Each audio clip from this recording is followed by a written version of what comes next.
Balik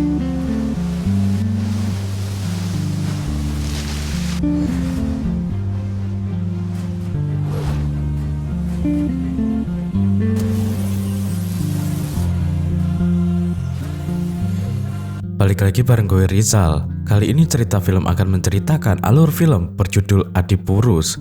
Film dengan rating 2,7 di IMDb ini yang dibintangi oleh Prabas. Ya, kecil banget guys ratingnya.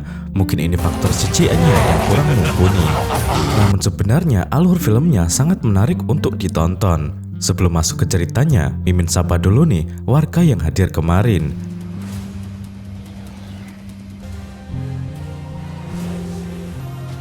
Ada Putra John, Juan Wade Rumbino 8600, Muhammad Jailani 4093, Ahmad Yakub 9698, user YC7IM 8KL1Q. Bagi warga yang ingin disapa selanjutnya, silahkan kasih komentar terbaik buat Mimin ya. Inilah Raghav, calon pemimpin kerajaan Ayodhya. Istrinya diculik oleh Rahwana, raksasa pemimpin kerajaan Alenka berkepala 10, dan cerita Ramayana pun dimulai.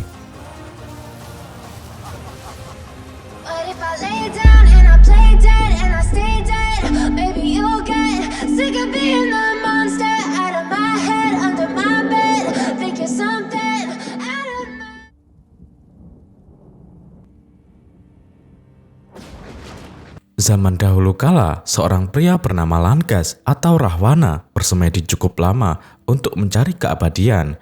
Dewa Brahman datang memberikan kekuatan tak terbatas. Rahwana dianugerahi keistimewaan, tidak akan bisa dibunuh oleh dewa maupun setan. Anugerah itu membuat Rahwana yang bertubuh raksasa dan berkepala 10 menjadi takabur. Bertahun-tahun kemudian, cerita bergeser ke putra mahkota kerajaan Ayodhya, Raghav yang disebut avatar Dewa Wisnu.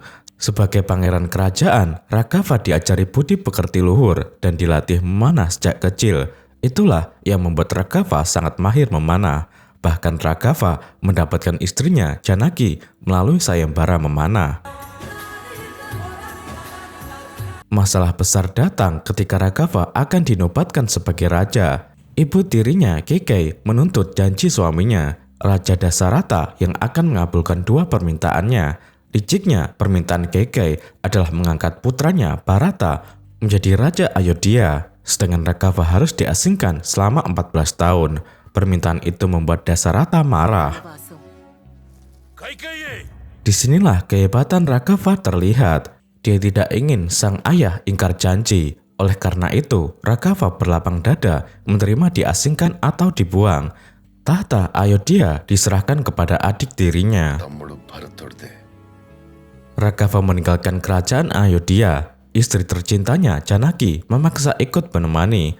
Adik tiri Raghav yang lain, Ses, juga bersama mereka menjalani pengasihan di hutan. Sebuah gua di dekat air terjun dijadikan sebagai tempat tinggal. Hidup di hutan belantara tidaklah mudah. Contohnya, ketika Raghav sedang bersama di danau, mereka diserang oleh ribuan makhluk jahat. Syukurnya, Ses memiliki kesaktian untuk melindungi Janaki. Pelindung yang dibuat Ses tidak bisa ditembus oleh makhluk jahat. Kesaktian Raghav lebih mencengangkan lagi. Musuh yang dihadapannya seperti tak berdaya. Raghav menghancurkan ribuan makhluk jahat tanpa berkeringat.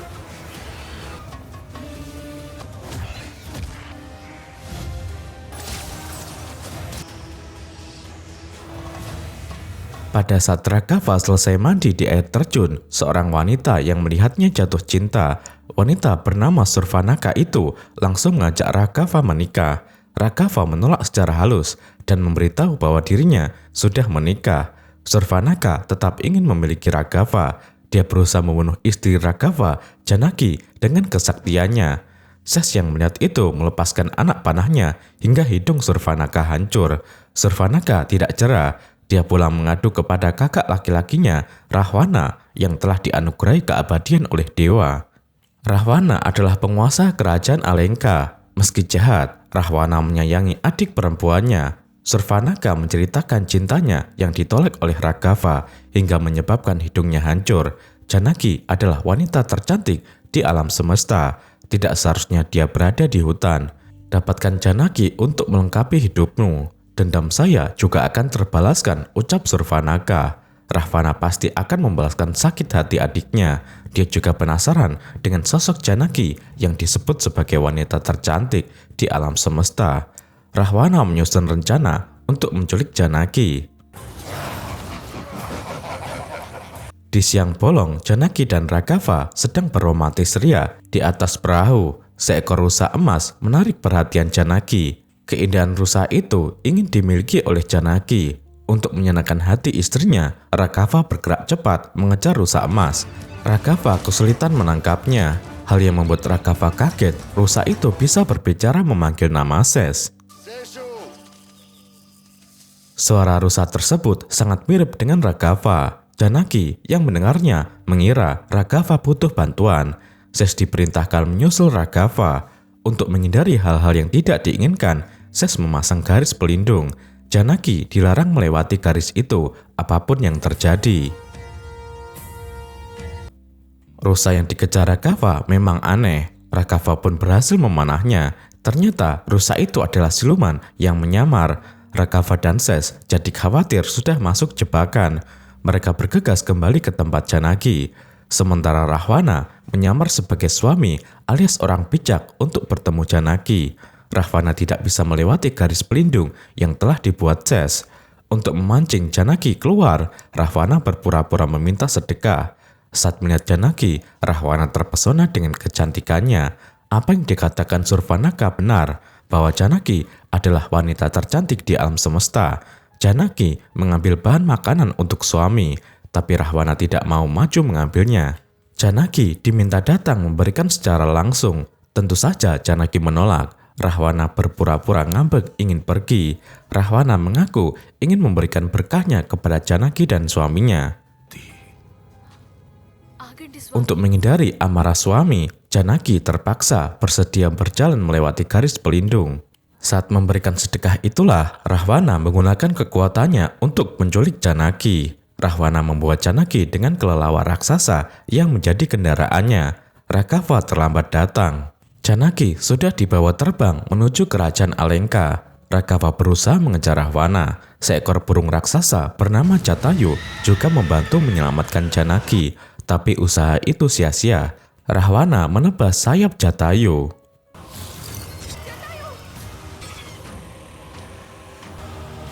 Dalam kondisi sekarat, Jatayu memberitahu Raghava jika penculik Janaki bernama Rahwana. Sayangnya, Raghava tidak bisa berbuat apa-apa. Janaki dibawa terbang jauh ke atas awan.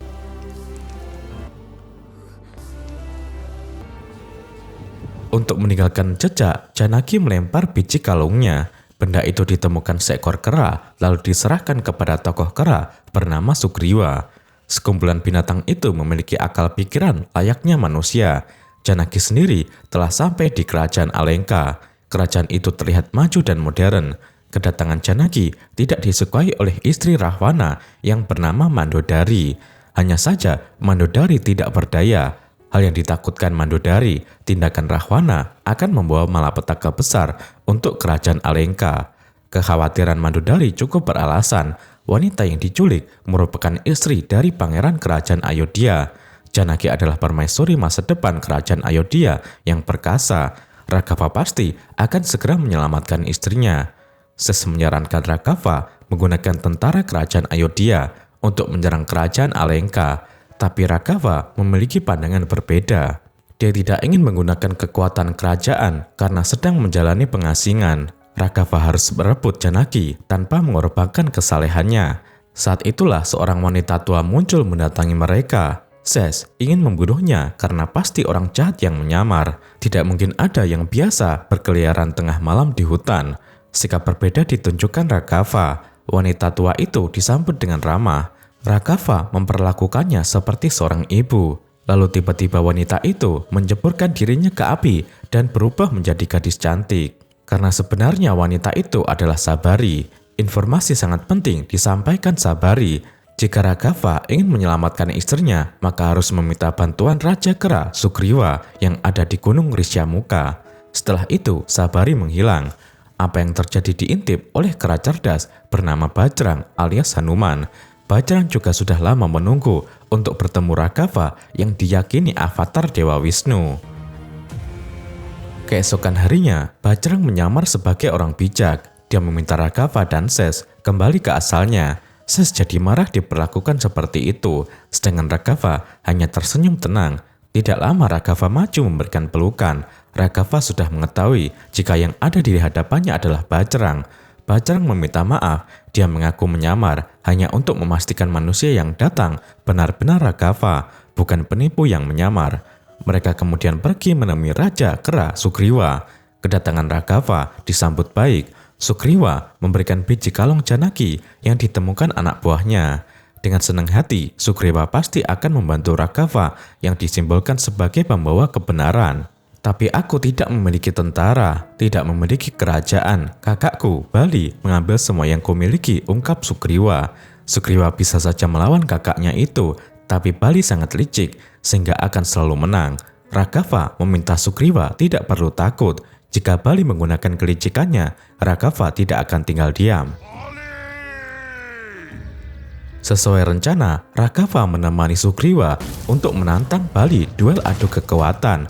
Duel itu berlangsung sengit. Bali menggunakan senjata yang sangat dilarang dalam duel. Parahnya lagi, pertarungan itu membuat sebuah bangunan akan runtuh. Sugriwa sigap menahan bangunan tersebut. Kelicikan Bali terlihat lagi. Bali menyerang Sugriwa yang sedang berjuang menyelamatkan rakyat kera. Raghava kagum dengan pengorbanan Sugriwa untuk rakyatnya. Saat itu juga, Raghava memanah Bali hingga mati. Sugriwa dinobatkan menjadi raja kera yang sah.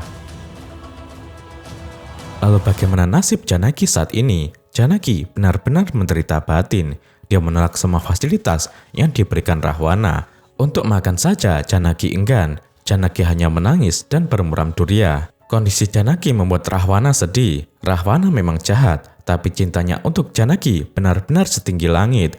Janaki selalu dihormati dan dijaga kehormatannya. Rahwana tidak pernah sekalipun bersikap kurang ajar atau menyentuh Janaki. Rahwana hanya menginginkan Janaki menjadi permaisurinya dengan ikhlas. Mungkin karena sikap baik Rahwana, Janaki jadi berani menentang Rahwana. Janaki selalu menolak mentah-mentah cinta Rahwana. Aku akan selalu menjadi milik Raghava. Raghava pasti akan datang membawaku kembali. Dia akan menghancurkanmu, ucap Janaki. Sudah tidak terhitung berapa kali Rahwana dibuat patah hati. Syukurnya Rahwana menerima semua penghinaan dan cercaan Janaki. Rahwana menanggung sendiri perihnya cinta bertepuk sebelah tangan. Sebenarnya Rahwana sangat menyadari telah melakukan kejahatan menculik istri orang lain, tapi cinta telah membutakannya. Nasihat dari adiknya Wibisana agar melepaskan Janaki tidak mau didengarkan. Wibisana khawatir kakaknya akan hancur jika tetap ingin memiliki Janaki. Kekhawatiran Wibisana karena mengetahui kekuatan Raghava. Saat ini Raghava menyusun rencana untuk mengirim mata-mata ke Alengka. Cincin Raghava diberikan kepada Bajrang agar diperlihatkan kepada Janaki. Bajrang dan tim pergi ke Alengka, tapi mereka tidak bisa melanjutkan perjalanan melintasi lautan. Bajrang juga merasa tidak mampu melakukannya. Raja Beruang Jambaran yakin hanya Bajrang yang bisa pergi ke Alengka. Sekedar menyeberangi lautan seharusnya hal yang sepele bagi Bajrang. Pada saat masih kecil saja, Bajrang pernah memakan matahari karena lapar. Bajrang kemudian memperbesar ukuran tubuhnya menjadi raksasa. Lalu dalam satu kali lompatan, Bajrang bisa terbang sampai Alengka tanpa diketahui musuh. Bajrang langsung menemui Janaki yang sedang merana. Cincin dari Raghava ditunjukkan kepada Janaki sebagai tanda bahwa Bajrang utusan Raghava. Bajrang memberitahu Janaki jika Raghava sedang dalam perjalanan ke Alengka. Janaki jadi sedih mengingat Raghava. Suaminya pasti menderita tanpa dirinya di sisi. Pertemuan mereka dirusak oleh kedatangan prajurit Rahwana. Untungnya Bajrang dengan mudah menaklukkan lawan, tapi tanpa diduga putra Rahwana yang bernama Indrajit datang juga. Indrajit dikenal sakti mandraguna, konon dia pernah menaklukkan para dewa di surga. Buktinya Indrajit dengan mudah bisa menangkap Bajrang. Indrajit membawa Bajrang yang dianggap mata-mata ke hadapan ayahnya, tapi Bajrang mengaku utusan resmi dari Pangeran Ayodhya. Rahwana menghargai Bajrang sebagai utusan sehingga tidak dihukum mati. Rahwana hanya memerintahkan Indrajit untuk menghilangkan ekor Bajrang. Indrajit kemudian membakar ekor Bajrang. Namun karena Bajrang nyebelin, Indrajit menggunakan kekuatannya untuk menendang Bajrang hingga jatuh dari bangunan tinggi. Untungnya Bajrang bisa terbang, jadi dia selamat. Bajrang justru membuat malapetaka. Dia meluluh lantahkan Alengka dan membakarnya.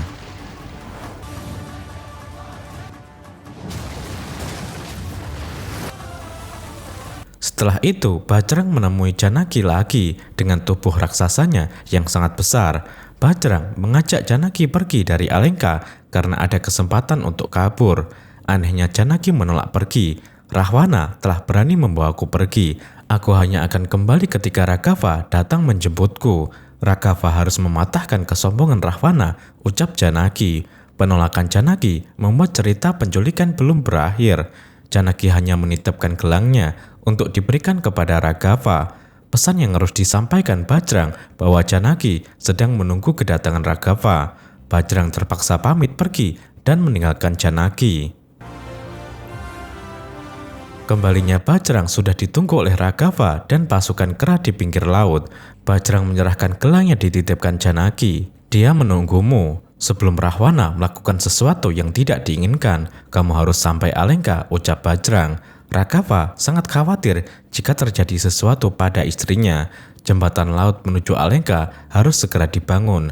Tapi bagaimana caranya? Bahkan jika semua batu yang ada di dunia digunakan, tidak mungkin bisa membuat jembatan ke Alengka. Raghava berdoa kepada Dewa Laut agar diberikan jalan ke Alengka. Laut justru menyiram tubuh Raghava. Sikap kurang ajar laut membuat Raghava marah. Raghava akan menggunakan senjata andalannya, Brahmastra, untuk menaklukkan laut. Senjata Brahmastra sudah siap dilepaskan. Tiba-tiba laut itu bisa berbicara dan memohon ampun kepada Raghava. Aku adalah laut, kasihanilah aku, memohon belas kasihmu, ujar laut. Saat itu juga laut berjanji akan membantu Raghava mencapai Alengka. Minta pasukanmu melemparkan batu ke laut sambil menyebut namamu. Aku berjanji tidak akan membiarkan batu-batu itu tenggelam, ucap si laut.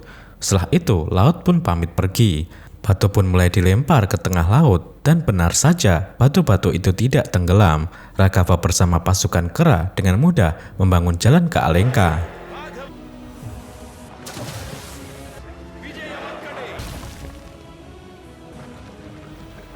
Di malam hari, Wibisana yang merupakan adik Rahwana datang bersama istrinya menemui Raghava. Tujuan kedatangan Wibisana karena tidak ingin melihat kerajaan Alengka hancur. Wibisana menyadari Rahwana telah melakukan kesalahan besar. Itulah sebabnya Wibisana memutuskan bergabung dengan Raghava untuk melawan Rahwana. Wibisana hanya meminta Raghava berjanji tidak akan menyakiti rakyat Alengka. Raghava dipersilahkan membunuh Rahwana asal rakyatnya tidak dihukum. Mendengar permintaan seperti itu, Raghava langsung setuju. Raghava tidak akan pernah membunuh orang yang tidak bersalah. Raghava dan Wibisana pun mulai menjadi sekutu. Raghava akan menjadikan Wibisana sebagai Raja Alengka setelah berhasil membunuh Rahwana.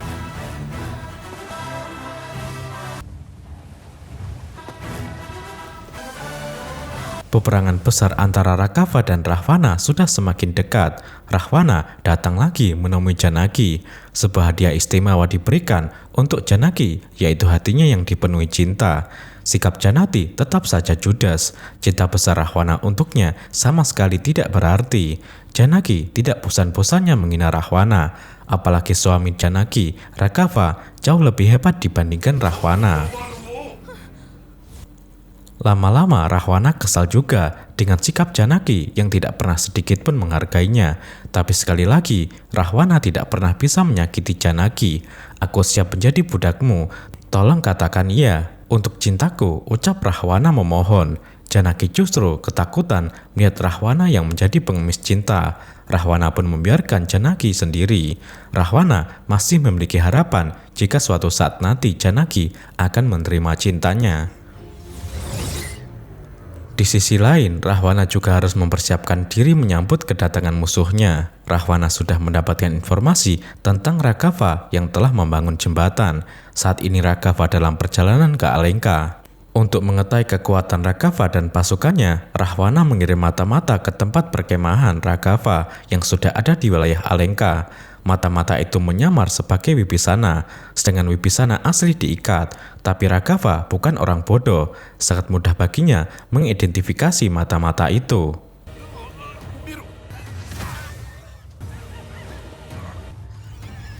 Raghava mengirim utusan ke Rahwana dengan membawa mata-mata yang telah ditangkap.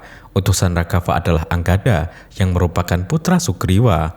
Anggada memberikan Rahwana ultimatum, sebelum fajar menyingsing besok, Janaki harus dikembalikan kepada kami. Jika tidak, bersiaplah untuk kematianmu, ancam Anggada pergi.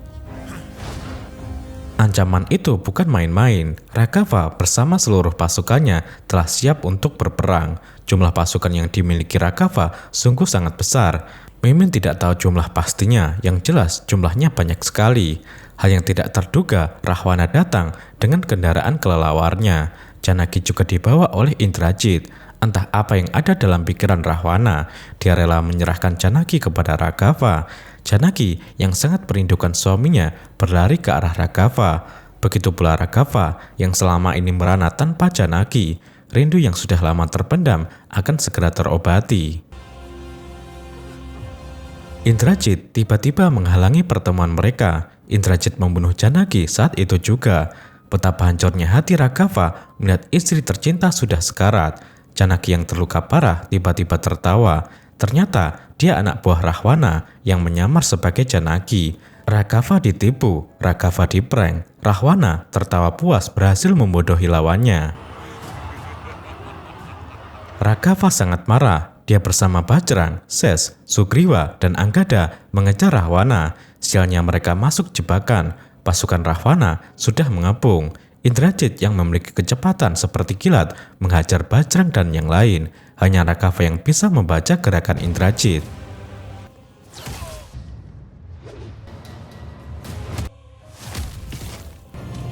Kesaktian lain dikeluarkan dalam bentuk senjata ular untuk melumpuhkan Raghava, tapi Ses ikut campur jadi penolong. Ses mengorbankan dirinya tersengat senjata Indrajit. Kondisi Ses sekarat. Indrajit yakin Ses akan segera meninggal. Bodohnya Indrajit, dia tidak melanjutkan serangannya. Indrajit justru meminta Raghava dan pasukannya meninggalkan Alengka. Sebelum fajar menyingsing besok, kalian semua harus pergi. Jika tidak, kalian akan bernasib sama seperti Ses, ujar Indrajit pergi. Indrajit telah melakukan kesalahan besar membiarkan musuhnya pergi. Apalagi menurut Wibisana, Ses masih bisa diselamatkan dengan obat Sanjivani yang ada di gunung Dronagiri. Bajrang ditugaskan untuk mendapatkan Sanjivani. Bajrang berpikir banyak orang yang akan membutuhkan Sanjivani, mengingat mereka masih harus melakukan pertempuran besar melawan Rahwana. Bajrang berinisiatif membawa banyak Sanjivani. Caranya, gunung Dronagiri diangkut ke tempat mereka.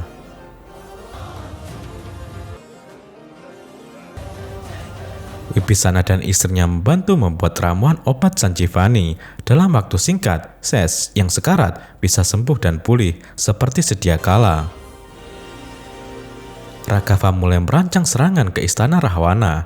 Adanya Wibisana di pihak mereka sangat menguntungkan. Wibisana banyak membocorkan rahasia kekuatan Rahwana dan pasukannya.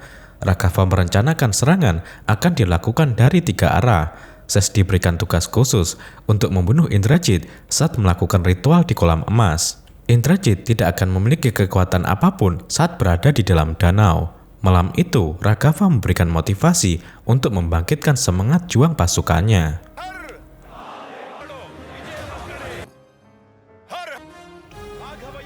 Mereka pun memulai serangan sesuai rencana. Pertemuan sengit langsung terjadi. Raghava memimpin pasukannya dengan gagah berani. Dalam waktu singkat, sudah tak terhitung jumlah tentara yang tewas di kedua belah pihak.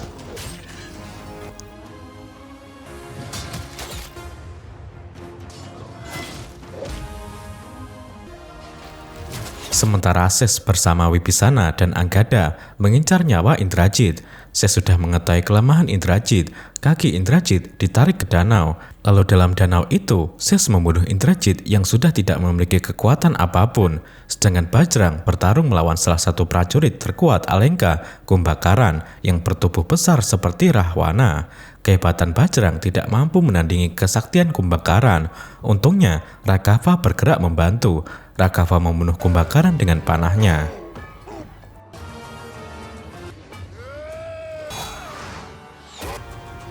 Satu-satunya musuh yang kuat yang tersisa adalah Rahwana. Kesaktian Rahwana tiada tara. Anugerah yang pernah diterima dari Dewa Brahma membuat Rahwana tidak akan pernah bisa dibunuh oleh dewa maupun setan. Istrinya yang baik, Mandodari, sangat mengkhawatirkan keselamatan Rahwana. Tapi Rahwana tidak peduli. Dia keluar karena peperangan.